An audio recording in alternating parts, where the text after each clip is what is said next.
Hello, আসসালামু আলাইকুম। আপনারা সবাই কেমন আছেন? আজকে একটা বড় ভিডিও নিয়ে হাজির হলাম। কিছুদিন আগে বিকেলবেলা দেখি আমার দেবর পুকুর পাড়ের এখানে গাছ লাগাচ্ছে। আসলে এই গাছ লাগানোর বিশেষ একটা কারণও আছে। আমার গাছ অনেক পছন্দ, গাছ লাগাতে আমি অনেক ভালোবাসি। আমাদের শহরের মধ্যে তো গাছ লাগানোর কোনো জায়গায় নেই, তাই ছাদে আমি টুকটাক আগে অনেক গাছ লাগাতাম। গ্রামের মধ্যে শ্বশুর বাড়ি গাছ লাগানোর অনেক জায়গা, তো আমি আগে থেকেই ভেবে রেখেছিলাম আমার মেয়ের প্রত্যেকটা জন্মদিনেই আমরা একটা করে গাছ লাগাবো।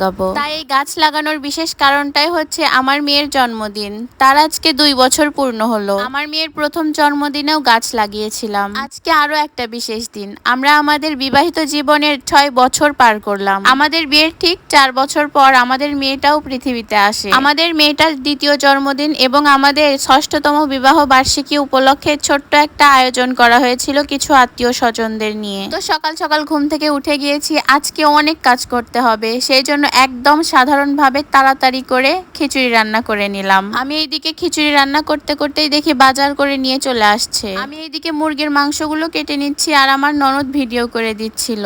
অন্যদিকে আমার জামাই এবং আমার দেবর গরুর মাংসগুলোও কেটে নিচ্ছে। সবাই উঠানের মধ্যে বসে বসে আদা রসুন পেঁয়াজগুলোও ছিলে নিচ্ছে। এইদিকে আমি জিরাও ভেজে নিচ্ছিলাম গুঁড়া করার জন্য। সকালের নাস্তা এখনো করা হয়নি, কাজ করতে করতে সবার ক্ষুধা লেগে গেছে। তো খিচুড়ির সাথে খাওয়ার জন্য এখানে আমি ডিম ভেজে নিচ্ছিলাম। তো সবাইকে খাবার দিয়ে এদিকে এসে দেখি মাংস রান্নার প্রস্তুতি চলছে। সব মশলা দিয়ে দিয়েছে, আরো কিছু মশলা দেওয়া বাকি আছে। তো এখন এখানে তেল দিয়ে দিচ্ছে, হলুদের গুঁড়া আর মরিচের গুঁড়া দিয়ে দিল। তারপরে সবকিছু ভালো করে মাখিয়ে নিচ্ছে। মাখানো শেষ, ঢাকনা দিয়ে ঢেকে এখন চুলার উপরে বসিয়ে দিবে।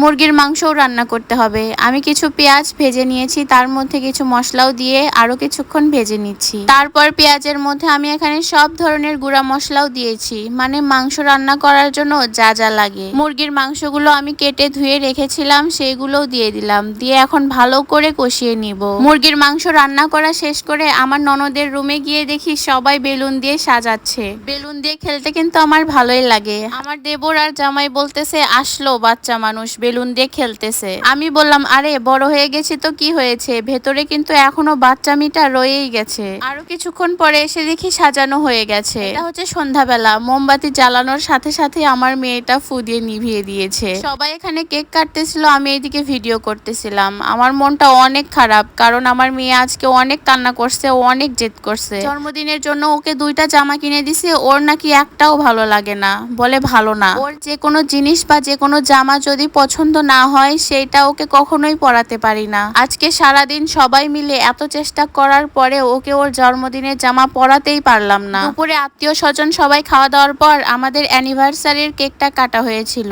তখন অনেক মানুষ ছিল, তাই ভিডিওটা দিতে পারলাম না। আমার মেয়ে কেক কেটে সবাইকে খাওয়াচ্ছে। ওর চাচুকে খাওয়ানোর সময় ওর চুল দেখে কি যেন একটা বলল। ওর কথা শুনে সবাই হাসতেছিল। সারাদিন পাকা বুড়ির মতো কথা বলে, কিন্তু কোনো খাবারই খেতে চায় না। ওর বাবা ওর জন্মদিন উপলক্ষে ওকে একটা আংটি দিয়েছে। আংটিটা ওর বাবা ওকে পরিয়ে দিল, কিন্তু একটু বড় হয়েছে। আমার মেয়েটা আর একটু বড় হলে পড়তে পারবে, এখন তো ও ছোট, পড়ে থাকলে তো হারিয়ে ফেলতে পারে, তাই একটু বড়ই নেওয়া হয়েছে। আমার জামাই আমাকে আর আমার মেয়েকে সারপ্রাইজ দিতে চেয়েছিল, সেই জন্য মাপও নেওয়া হয়নি। কিন্তু আমি তো আগেই বুঝে গিয়েছিলাম ও আমাকে আর আমার মেয়েকে কি দিতে পারে। আর এটা হচ্ছে আমার জন্য। আমার অনেক দিন ধরে এমন একটা নোজ পিনের অনেক শখ ছিল। তো আজকের ভিডিওটা এই পর্যন্তই। সবাই আমাদের জন্য দোয়া করবেন। আল্লাহ হাফেজ।